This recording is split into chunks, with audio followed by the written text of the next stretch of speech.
Neymar é imprevisível, Vinícius Júnior eficaz. Ambos na maior parte do tempo atuaram na ponta esquerda, mas já jogaram como segundo atacante, meio atacante. Então cabe a comparação. Podemos estar chegando na primeira Copa do Mundo pós-era Neymar. Sem o Neymar, será que Vinícius Júnior segura essa responsabilidade? Ou a era Neymar terá que se estender um pouquinho mais? O tratamento desse conteúdo é quem é maior na história do futebol? Um pouco da história de cada um, o desempenho em seus clubes e na seleção brasileira. E eu quero que você já comente, será que Vinícius Júnior é um jogador só de clube? E se o Neymar não merece mais uma dança, sua última dança? Sem enrolação, começando pelo Neymar. O menino da Vila, eu lembro desde novinho, quando ele aparecia às vezes na TV Tribuna, emissora de televisão filiada à TV Globo, lá na Baixada Santista, mostrando que ele já era um astro. Apesar do seu sucesso inicial na Baixada, ele nasceu em Mogi das Cruzes, na região metropolitana de São Paulo, no dia 5 de fevereiro de 92, filho do ex-atacante e mecânico Neymar, conhecido como Neymar pai. Neymar Júnior foi revelado no Santos aos 11 anos de idade. Em 2009 fez a sua estreia profissional no time da Vila Belmiro, e até julho de 2013, que foi o período de transferência para o Barcelona, ele fez um trabalho excepcional. Títulos não faltavam na Vila Belmiro, e o seu primeiro foi o Campeonato Paulista de 2010, um time formado por Felipe, Pará, Dracena, Durval, Léo, Arouca, Wesley, Paulo Henrique Ganso, Robinho, Neymar e André. Que ataque! A sua dupla com Paulo Henrique Ganso foi fantástica, e a atuação da dupla no primeiro semestre de 2010 fez muita gente questionar Dunga pela não convocação de ambos para a Copa do Mundo. Na época eu achava um absurdo o pensamento de Dunga, que ele achava que Neymar e Ganso eram jovens na seleção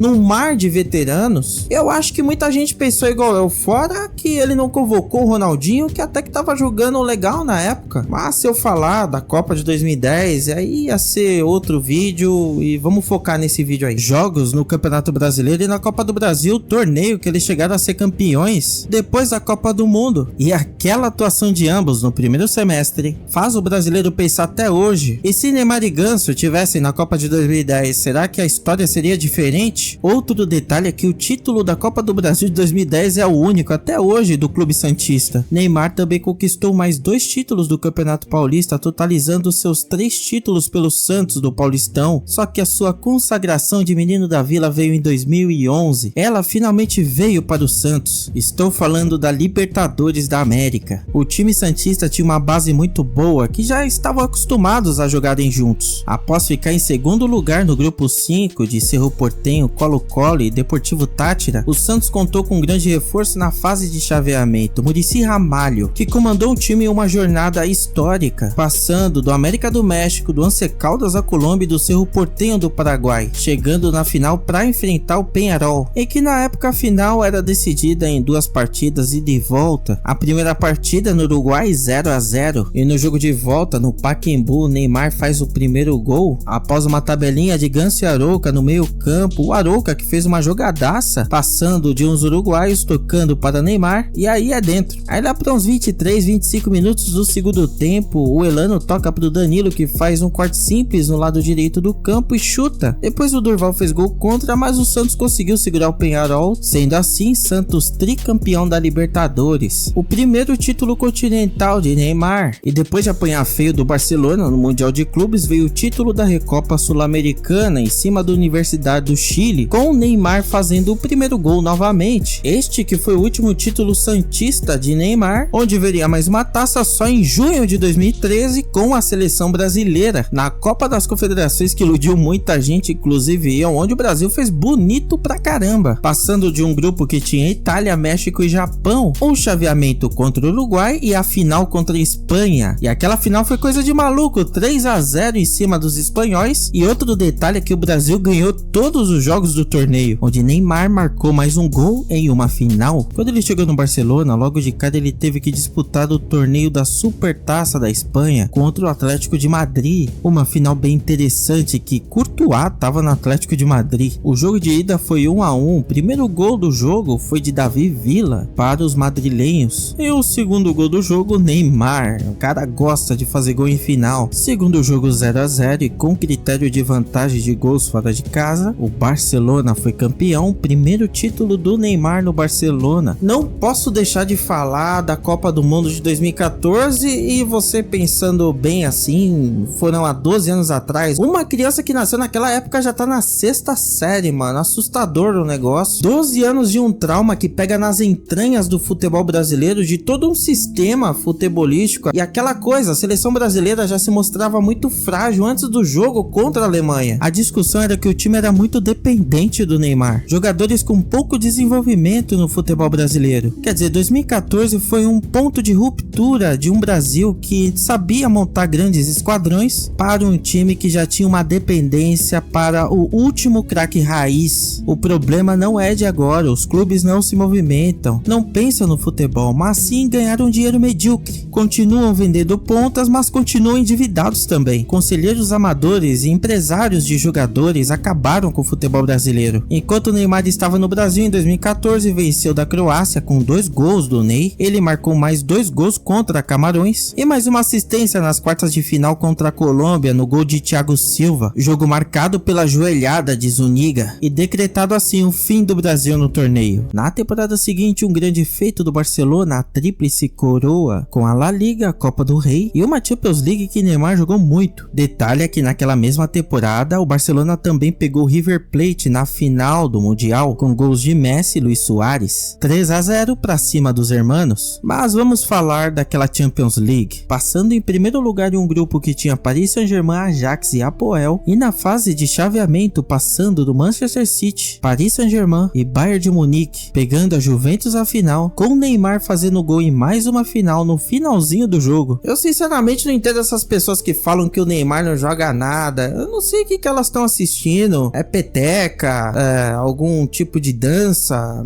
tudo menos futebol. Neymar, Cristiano Ronaldo e Messi ficaram empatados na artilharia do torneio. Nas temporadas seguintes, no Barcelona vieram outros títulos no Campeonato Espanhol e na Taça do Rei. O seu período no time catalão foi marcado por muita eficiência e muita magia. Brasil, país do futebol, nunca teve um ouro olímpico no esporte. Foram anos com grandes jogadores e nenhum título, só que isso mudou em 2016. O Brasil liderou o grupo A com Dinamarca, Iraque e África do Sul. E apesar da aparência fácil do grupo, tem aquele trauma de times africanos. E na estreia contra a África do Sul foi 0-0. O segundo jogo também não teve gols e foi contra o Iraque. Aí veio o jogo contra a Dinamarca e abriu a porteira, com 2 gols de Gabigol, um de Gabriel Jesus e outro de Luan. Na fase de chaveamento, começando com a Colômbia, Neymar apareceu fazendo o primeiro gol e depois do segundo tempo Luan marca. Semifinal contra Honduras, 6-0. Aí veio a final contra a Alemanha. O time olímpico bem diferente do time profissional na época, mas é a Alemanha. Só que dessa vez com Neymar, que fez o gol em mais uma decisão. Os alemães empataram, teve prorrogação, teve pênaltis. Everton representou e Neymar também, batendo o pênalti do título do primeiro ouro olímpico, no período de maior baixa estima da história do futebol brasileiro. O ouro olímpico foi há 10 anos atrás, o 7-1 foi há 12 e ainda sofremos com um trauma no futebol tão forte que 2 ouros olímpicos nesse período não fez diferença alguma. Diferente de 1950, esse trauma é sistêmico, mas isso é papo para outro vídeo. Aproveitando, e se você chegou até aqui, deixa seu like, se inscreva no canal, deixa seu hype. Você chegou até aqui, cara, você tá vendo eu trocando ideia aqui com você, então é porque você gostou do vídeo. Logo, para mais vídeos como esse, se inscreve no canal e curta o vídeo para ajudar no engajamento. Na Espanha, entre Real e Barça, eu sou Real, só que é impossível fechar os olhos para o período do Ney lá no Barcelona. O trio MSN encantou o mundo e as jogadas de Neymar eram de um jogador de muito respeito e aquela sensação de não importa o que eu faço, sempre vou estar abaixo de Messi. Cristiano Ronaldo pegou no Neymar, só que com uma estratégia, digamos, bem complicada. No dia 3 de agosto de 2017 ele acertou sua transferência para o Paris Saint-Germain e por lá foram apenas títulos caseiros: 5 vezes campeão francês, 3 vezes campeão da Taça da França, 2 taças da Liga da França e 4 vezes vencedor da Supertaça da França. No dia 15 de agosto de 2023 ele se transferiu para o Al Hilal. No dia 8 de setembro de 2023 ele se tornou o maior artilheiro da história da seleção brasileira, superando os 77 gols de Pelé. Pelé. No dia 31 de janeiro de 2025 ele voltou para Vila Belmiro, porém a sua história desde o PSG é marcado por muitas lesões. Ele foi muito caçado no campeonato francês. Muitos médicos dizem que a culpa das lesões é por causa do desleixo dele. Outros médicos apontam a grande quantidade de pancada que ele levou na sua trajetória. O fato é que ele apanhou muito, e as suas quedas foram muito em virtude para diminuir o impacto das pancadas que ele levava, e ainda leva. Mesmo assim ficou com uma fama de cai-cai. Porém é inegável que a sua trajetória no futebol e na seleção brasileira mostraram que ele é o último craque raiz. Sua rápida mudança de direção e a sua imprevisibilidade solitária marca um período onde só um cara jogou de verdade na amarelinha. E a moral da sua história é que uma andorinha não faz verão. Aquele futebol brasileiro tem que voltar. Vinícius José Paixão de Oliveira Júnior, um nome comprido, nasceu dia 12 de julho de 2000 em São Gonçalo, no Rio de Janeiro. Ele iniciou sua trajetória no futebol aos 6 anos de idade na escolinha do Flamengo, clube onde ele fez toda a sua formação na base até estrear no profissional em 2017. A concretização da venda para o Real Madrid foi bem cedo, foi antes dele completar os 18 anos de idade, mas deu tempo para ele fazer 69 jogos no Flamengo com 14 gols e 5 assistências. Logo em seguida vamos falar dos desempenhos. Ficou pouco tempo em Castilha, setor base do Real Madrid, e a sua chegada no profissional teve dificuldades. Só que Vinícius tem um dom interessante. Ele efetua tentativas incansáveis de jogadas de efeito, quer dizer, assistências e gols. Ele tenta muito, participa demais do jogo até conseguir fazer os seus objetivos. Mas é como eu disse, no começo foi complicado, com até boicote em cima dele. Porém ele não desistiu e títulos vieram. Na sua curta trajetória no futebol profissional ele tem muitos. 3 La Ligas, 3 Supertaças da Espanha e uma Copa do Rei. Só que parece que ele é especialista em um torneio chamado Champions League. No seu primeiro título em 21-22, o Real Madrid ficou no grupo D de Inter de Milão, Sheriff e Shakhtar Donetsk. O Real passou em primeiro e logo nas oitavas pegou o Paris Saint-Germain de Maurício Pochettino, que tinha nada mais que Mbappé, Messi e Neymar. No jogo de ida, toque de Neymar para Mbappé, que fez uma jogadaça passando de 2 e um golaço.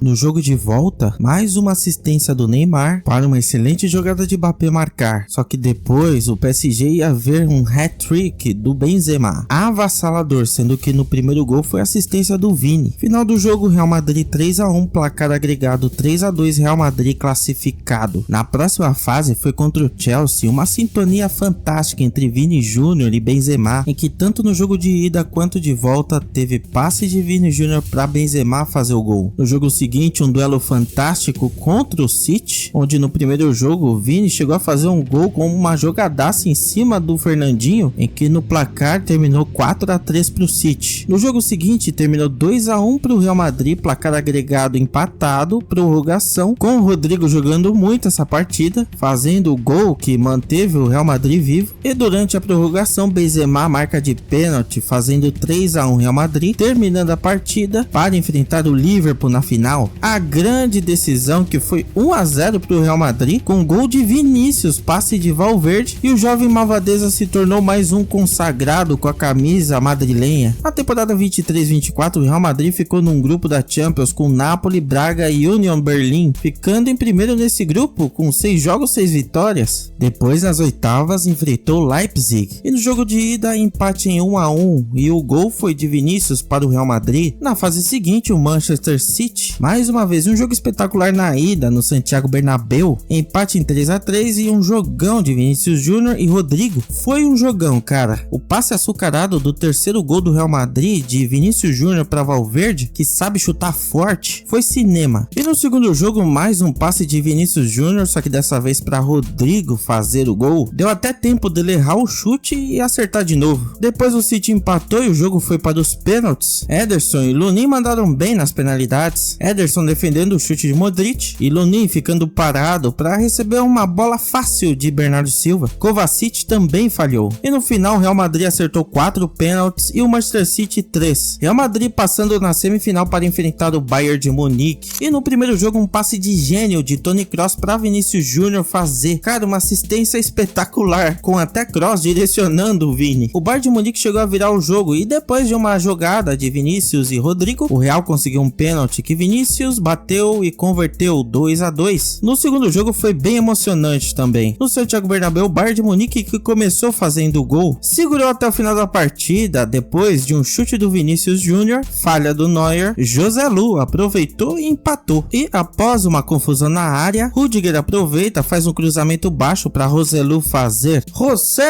Joselu. Eu falo Joselu, né? Brasileirão na coisa. E após um lance polêmico que poderia ser um empate do Bayern de Munique, mas foi impedimento, o juiz termina o Real Madrid mais uma final de Champions para enfrentar o Borussia Dortmund. E o Real Madrid ganhou de 2-0 com gol de Carvajal e um outro de Vini com passe de Bellingham. Vinícius gosta de fazer gol em finais e em decisões pelo Real Madrid. Na seleção brasileira é possível verificar seu desempenho, por enquanto, na Copa de 22, em que ele fez um gol e 2 assistências. O gol da estreia da Copa foi assistência de Vini. A sua melhor atuação no torneio foi o Brasil 4, Coreia do Sul 1 pelas oitavas de final, onde ele marcou seu primeiro gol em Copas. Contra a Croácia, Vini estava apagado, e o desempenho de Vinícius Júnior e Neymar se difere aí, quando veste a camisa da seleção, quando joga em um clube. Quer dizer, Neymar de início era brilhante, com a camisa do Brasil então nem se fala. Vinícius é mais consistente em um clube. Pode ser que ele mude de clube agora, porém, são 2 Champions League com o Real Madrid e o prêmio Best da FIFA, uma consagração individual. Tá certo que Vinícius merecia a bola de ouro, que foi de Rodri, só que Neymar merecia também a bola de ouro no ano que ele conquistou a Champions. Esse ano, Vinícius Júnior faz 26 anos e ainda não possui nenhum título pela seleção brasileira, ao contrário de Neymar, que já possui a Copa das Confederações e o ouro olímpico inédito. Vinícius, no total da sua carreira, tem 132 gols e 88 assistências. Segundo o que encontrei, Neymar até os seus 25 anos já tinha 280 gols e 150 assistências. É inegável que Neymar ainda é o maior brasileiro jogando na atualidade. A grande questão não é essa, é se ele é o melhor. Afinal, queremos saber da Copa do Mundo. Vinícius, nos últimos 3 anos, tem 6 gols pela seleção brasileira. E mano, até esqueci de falar da Copa América. O Vinícius também tem um histórico de Copa América na seleção brasileira. Ele fez 2 gols e agora ele vai para uma Copa do Mundo e vamos ver, né? O que acontece com o que é considerado por muitos o melhor jogador brasileiro? O que se viu contra a França foram erros individuais. Então não é apenas a questão coletiva. Enquanto isso, Neymar faz muito controle de carga no Santos. São poucos jogos que ele participou para Ancelotti avaliar. Porém, a Copa do Mundo é um torneio de poucos jogos. Pessoal, será que vale a pena deixar o Neymar fora da Copa depois desse jogo aí contra a França? E o que será que atrapalha o Vini na seleção brasileira? Qual a sua opinião em relação ao Vini na seleção? Que independente de Neymar ou não na seleção, e se Vinícius vai despontar finalmente na seleção ou não, vivemos uma crise no futebol, que é de fato, muitos de vocês já sabem disso. Continuamos revelando caras de ataque, mas meio campo, laterais e zagueiros tá complicado. Devemos olhar com mais carinho para as gestões dos nossos clubes, para a base de cada um deles, as peneiras, não apenas para vender para o mercado europeu, mas para formar o futebol brasileiro. A culpa do Hexa tá longe é de todo um sistema do futebol brasileiro. Agora o foco é consertar e depois sim pensar no Hexa. Isso não é ser negativo, é torcer, mas não ser cego para os problemas. Precisamos nos organizar. Que Deus abençoe cada um de vocês, tamo junto.